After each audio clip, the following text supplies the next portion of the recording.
Hey, can you tell us a story? Sure. How about the Interest Groups in American Politics by Anthony Nownes? Sounds good. Okay. So once upon a time, it all started out with the 2010 oil well disaster in the Gulf of Mexico. It was a disaster for many people, but helped many lobbyists and interest groups. On April 20th, 2010, the Deepwater Horizons on an offshore drilling rig blew up. The gas burst out of the drill column and caught fire, killing 11 people. Though this sounds bad, it benefited the interest groups and lobbyists. Environmental groups hoped to use this spill as a justification for the policies they wanted to put in place, such as making new regulations on how they were drilling due to it being the largest spill. Well, what is a lobbyist? A lobbyist is a person who represents interest groups in front of government decision makers. Well, were interest groups bad? Well, Madison warned us that these people would try to take advantage of themselves at the expense of others.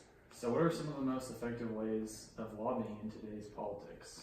Some interest groups lobbied for strict punishment of the people and companies responsible for the spill, but also the common lobbying practices are bribery, the use of sex, and or alcohol to gain favorable treatment for government decision making. So how does Nownes assert that lobbyists have such bad reputations in the eyes of American voters? Well, many people today believe that they only care about themselves and they don't care for the American people, and they're about as trustworthy as car salesmen.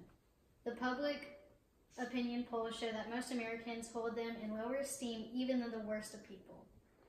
How is the Petroleum Institute affected by lobbying? The American Petroleum Institute, which represents energy producers including BP, stepped up its lobbying operations to make sure the federal government did not adopt new regulations that would add to the loss of doing business. There are also good parts about lobbying. Well, do you want to tell them what the good is about lobbyists? Sure. So, while there are some scandalous things that lobbyists do participate in, this is often very rare, and most of the time they're just participating in formal events and informing people. Well, why do lobbyists have such a bad reputation then? Actually, in the book that Katie was reading, the reason why they have such a bad reputation is because media tends to focus on all the bad things that they do rather than because some of the things that they do are behind the scenes, people automatically assume that that means the things that they are doing are bad.